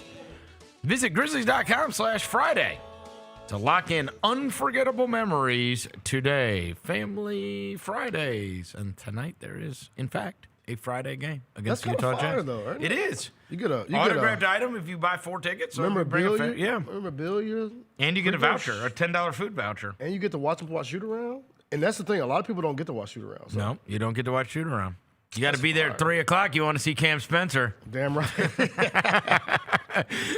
You don't get in that early. Hey, my boy be right? there. But that is Family Friday. Are we gonna get teary-eyed for the Jaren Jackson video, or the fact that we've already seen it on social media? Surely it's not going to be a different one. I think it'll be a different one. Really? It's a different one? I think it's going to be a different one. Oh, no. I think. Yeah, it has to be because the other one's too long. And I'll tell you this. I'm probably going to cry. You think so? I'm probably going to cry. Because I think it's going to tie together every memory from 2022, 2023, from like the draft.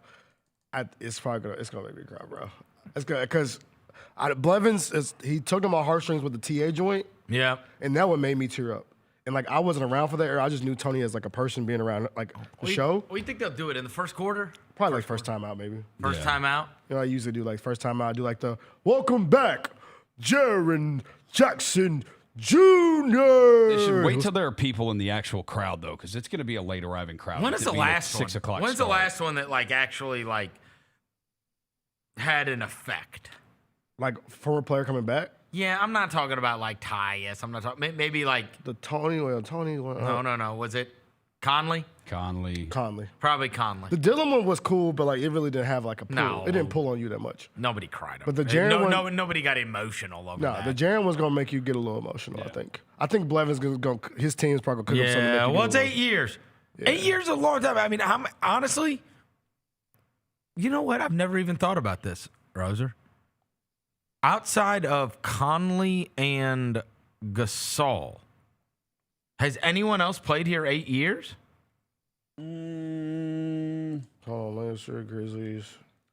The longest tenured Memphis Grizzly. I think he may be. He's got to be third, so right? Mark was 11, Zebo was 8, Rudy Gay was 7. Oh, Zebo was 8? Zebo was 8. Zebo was 8, Rudy Gay was 7, Powell was 7. And Jaren's right after the Zebo. So Mike Conley, 12 years.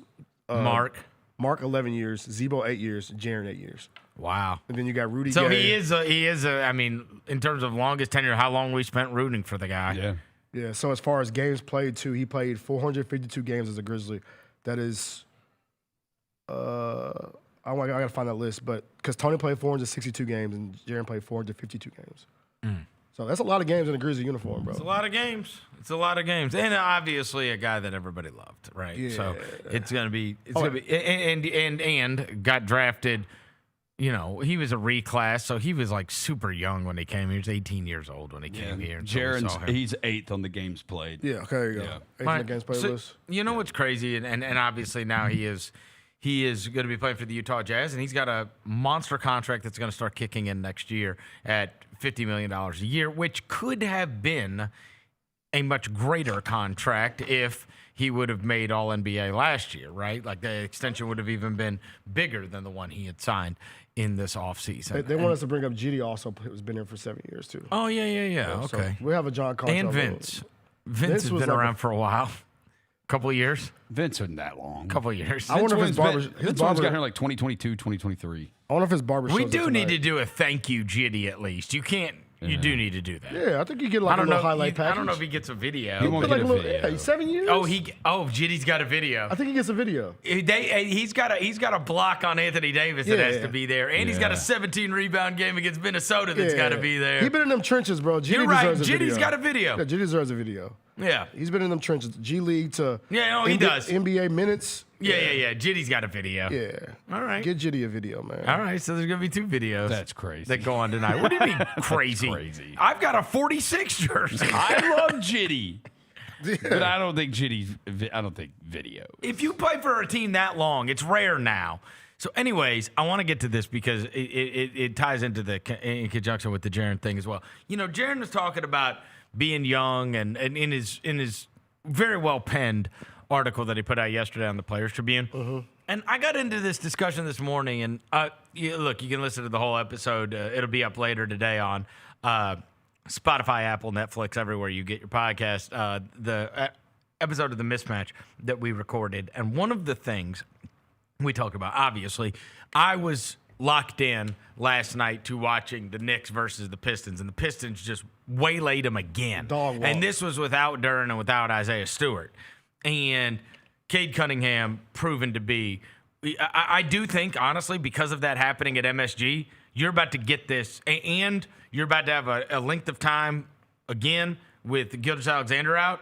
Get ready for the Cade Cunningham MVP candidacy. Because he's going to be best player, best team, and he just had 42 in the Garden. Yeah. I mean, this is the kind of stuff that happens. He did the GQ thing before that, too. Like the GQ article right before the MSG game. And he has said, I'm the best American player, and a lot of stuff, right? Like, it's about to happen. There's about to be this wave that's taking place with Cunningham. But one of the things I talked about, and this is going to tie back into the Pistons thing and the Grizzlies thing, is I've been thinking about this a lot because I also was flipping around last night, and I watched San Antonio just belt to A on Phoenix, okay? San Antonio's won, I believe, 7 or 8 in a row right now. They also, the rest of the way with Gilgeous-Alexander out, A.J. Mitchell out, they've said another 2 weeks on Jalen Williams. Like, they're right there in the standings behind Oklahoma City, and that matters a massive, massive deal, right? Because if you're 2 and 3, Oklahoma City and Denver would meet in round 2. Or if you are San Antonio, you would have to meet one of them, theoretically, in round 2, right? And who knows who's going to move up, if Minnesota's going to move up, whoever. But the difference between 1 and 2 and 3 could be a massive difference just because of who you would meet in the second round and your opportunity to make it to an NBA Finals. Or at least a West Finals, where then you would have to, you're going to have to meet one of them in a West Finals. But you wouldn't have to meet them early. And during the course of that conversation, he was asking me, he was like, look, we did this last year. Are you going to do the Scars thing with the Spurs? And I said, I'm not, because if you ever read the Scars manifesto, it includes all of this is irrelevant if there is a 7'5" alien that starts playing basketball, right? All of this because, and I said, but in all honesty, I have started to think about this a great deal in a different way. And this is in conjunction with the best teams in the league, both with Detroit, with San Antonio, with Oklahoma City, right? And it's going to make you feel positive about what we're about to go through. I am thinking much more recently that everything that I thought for so many years about the way the NBA worked, types of players you needed, level of player you needed, kind of the age of the best player and what that needed to be, the years that you went to the playoffs and lost before you won, all that kind of stuff. I am, and again, I'm just hypothesizing, and we talk about this a lot. I've got the thought bubble is, especially when I'm watching San Antonio last night, the thought bubble is, oh God. And we talked about the Paulo theory earlier this week, right? Like this whole idea of a second-tier star is actually a negative to have. my thought process from watching both Detroit and San Antonio and watching those, I'm like, actually, that's the way. And you're actually going to find that it is much more plausible that the young team, vet teams always won, and that's going to be flipped on its head, and it's actually going to be young teams that win because of the value you get. The only value you have now is those, number one, young players are way better, but also that they're on these rookie deals. So Victor Wembanyama has $11 million or whatever he makes, and the team is awesome around him. It's the whole rookie quarterback or cheap quarterback theory, right? Yeah. You got the money for 53 other good players. Detroit, this is going to be it. Dude, so Jalen Duren's getting paid $6 million. He's going to restricted free agency. He's about to make all NBA, and now he's going to get 30% of your cap because he will get it, right? Especially if he gets all NBA. It's a Rose rule, the whole thing. And it's like, because they get paid now, didn't used to be this way. Now they get paid 50, 60, whatever millions of dollars way before they're ever that age of when they're usually coming into it, right? So you better win when they're all young. And that's actually, when you've got like a young team, that's the time you can actually build out a good enough roster. Because your roster's not going to be good enough if you've got older, awesome players. Yeah, unless you want to be like just, like what the Celtics did, which is to hell with it. We'll pay $200 million for the roster, right? Or Cavs are this year, right? Like they're going to be blew past the luxury tax, past the second apron, right? And maybe that's so. But like you look at some of these teams and I'm like, damn, look at San Antonio. Look at Oklahoma City last year. And it's like, it's just different because now you have this ability to have not only a bunch of awesome players, but the depth. Oklahoma City had 2 rookie contracts last year when they won their title. If San Antonio is the one that can make a run this year, they're going to have like 4 at least. Guys, because who makes the most? De'Aaron Fox? No. I'm saying on rookie deals. Who makes the most on that roster? Yes. De'Aaron, okay. But you're going to have Wemby, and you're going to have Castle, and you're going to have Harper, and you're going to have like all those guys, right? And I'm just starting to think about it more, and especially in the Detroit sense too, right? Yeah. That's a different deal when you've got, okay, now Caden Duren have to be good enough, right? Like right now, having Jalen Duren on that contract and him being an all-NBA level player. And here's the real trick to all of this. Last year, so the 65-game rule has changed things dramatically too, because now you have to have that in order to get all-NBA. So what has happened? So for years and years and years, you could kind of like lock in who's all NBA. Certainly for 21 years, you could lock in that LeBron James is going to be all NBA. For the last 9, you've been able to lock in that Giannis was. For the last 7, you've been able to lock in that Jokic was, right? All 3 of those guys very well may not be on there this year. I went back and looked at just a year ago, the all NBA teams. There are at least 9 of the 15 that will not be on all NBA teams this year. At least 9. Okay? And those are like Halliburton, Jalen Williams, Mobley, Curry, LeBron, Tatum. Like you could look at the names. Yeah. There's 9 at least. Yeah. Then I went and looked at the next 9. These are just the guys that got votes for all NBA last year. Şengün, it's a possibility, right? It's a possibility. Okay, here's the rest of those. Jaren, Zubac, Garland, Sabonis, Siakam, Bam, Trae Young, and then Devin Booker, who's a maybe. He may miss too many games. Yeah. Right? Here's the point. So now you're going to have monster turnover in all NBA. Yep. All NBA determines what kind of level of contract you can have. So we're going to look up, and there's going to be 50, 60 guys that have made all NBA teams. So they're eligible for these huge deals, which then makes it all the more reason. And I think probably it's another thing to consider as to why it's not only a great draft, it's not only the last time you're going to be able to tank, it also might be the way right now. Because by the time Jaren Jackson is to the age that we talk about, right? Like when most everybody's 27 before they ever win before they're ready to win their first title. Like Jaren Jackson's already made $300 million by the time he's 27. It's not the way, you know what I mean? And he has to be the second best player on the team. There's no way around it. He has to be able to be your second best player. Because you can't have a $50 million third best player. No. Right? And the same Unless thing you're goes Tobias Harris. And the same thing goes with Bane and whatever. But I'm saying things have changed so much now in terms of the salary cap and percentage of cap that you get if you're awesome. And Jaren obviously has won a defensive player of the year and whatever else.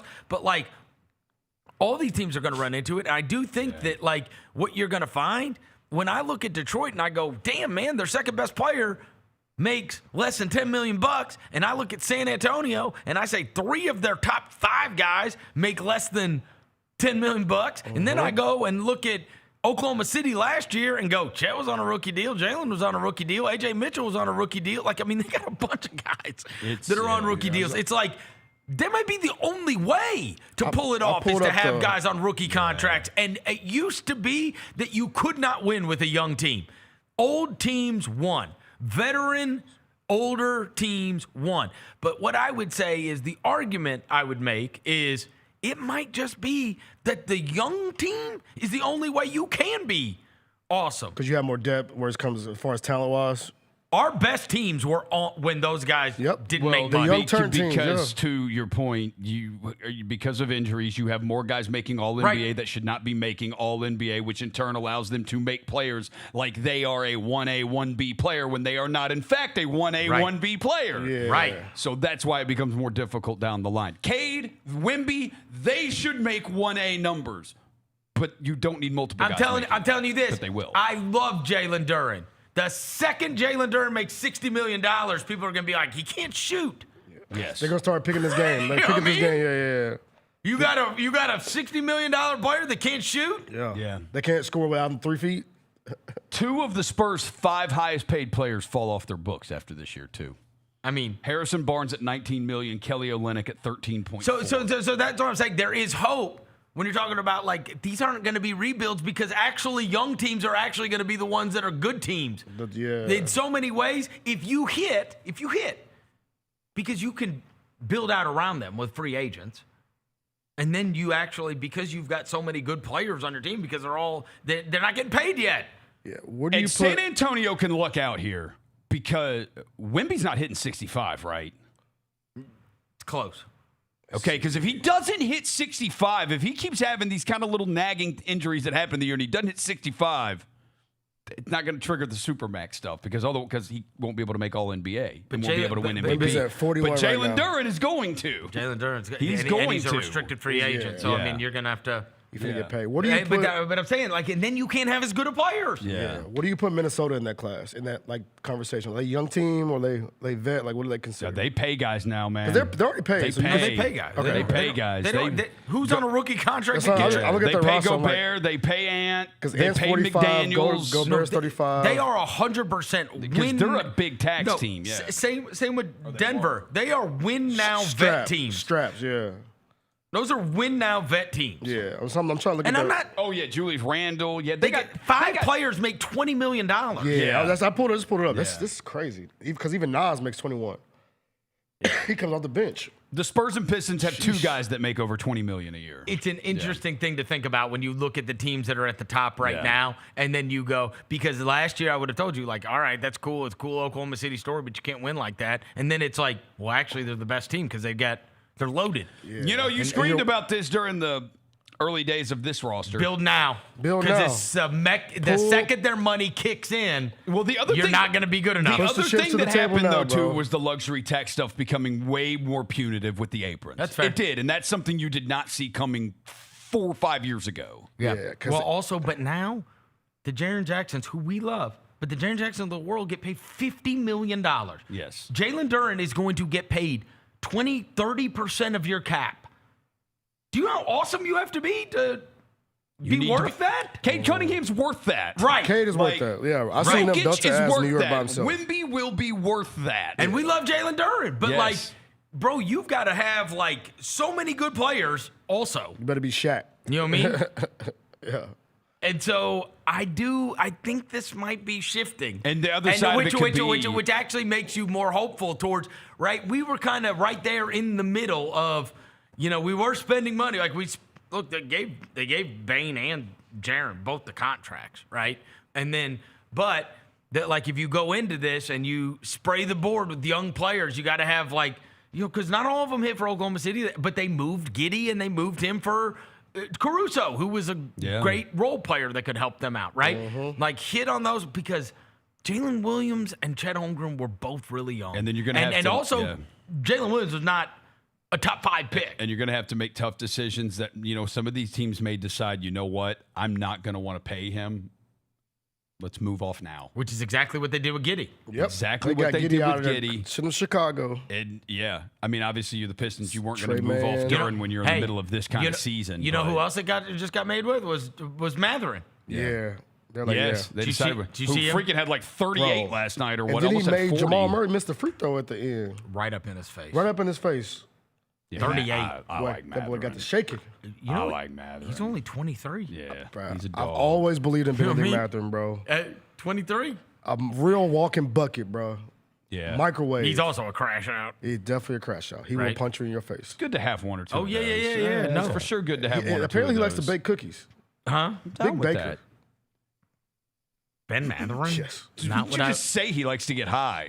No, not that kind of baking. My expectation. No, like real, like. Well, I know, like you get the munchies and you want cookies. Like real, like make cakes and shit. Not the hobby I would have guessed. Yeah. No. Had a friend that used to date him back in the couple years ago. What? The timeline in which this person dated Ben Matherin just changed a bunch. You're the one that brought it up. We didn't bring it I'm up. just saying, bro. We didn't bring it up. You brought it up. Just saying, bro. I had a friend that dated him. Stop bringing it up. You don't want to talk about it, bro. She said he was a big baker. Are you and Ben Matherin Eskimo brothers? We are not. We are not. We are not. Okay. We try to stay away from that. No. All right.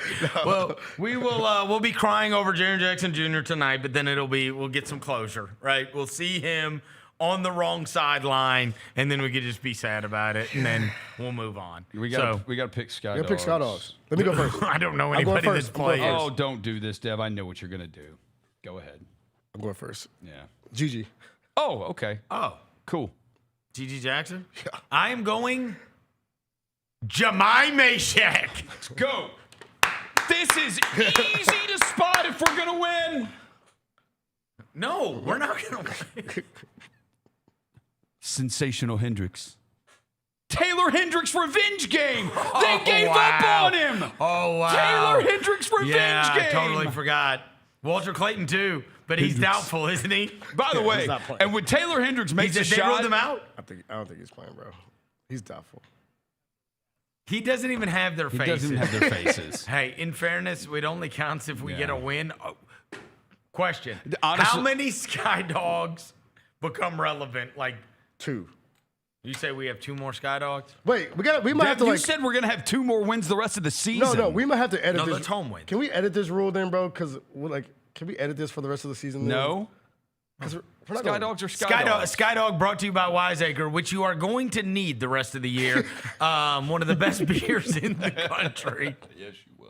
He's one of the best beers in the country, and it's made right here in our fine city. In fact, right down the street. They have Sky Dog and they have Sky Dog Amber, but you can find it at Kroger, at Fresh Market, and all your local grocers. It is absolutely delicious, and they went out to Denver, and they won. They won the gold medal.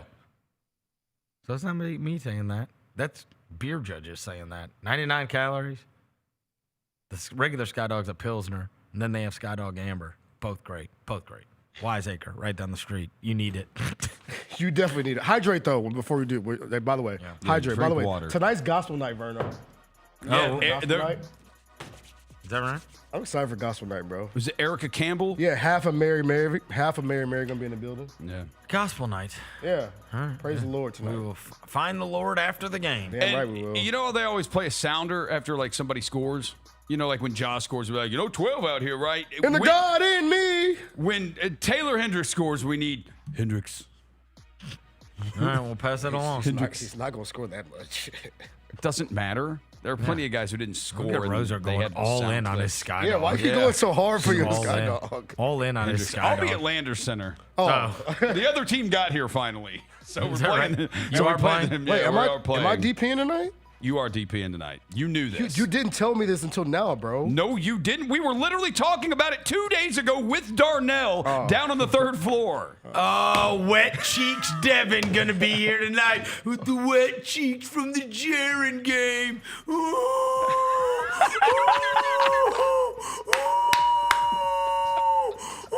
How am I supposed to talk about this game? Wet Cheeks Dev trying to get through the double post. Why I gotta be wet cheeks, bro? Look, I ain't gonna cry. I am gonna tell you. That's a crazy cry. Yeah. Hey, why ain't gonna sob? You're gonna be wailing. Ain't gonna be wailing, bro. Wailing and gnashing of teeth. All right, that's gonna do it for today's show. Thanks to Jalen back in the studio. Thanks to Devin Walker. Thanks to John Rosa. Thanks to Gary Parrish. Until Monday, everybody have a wonderful and safe weekend. We gone.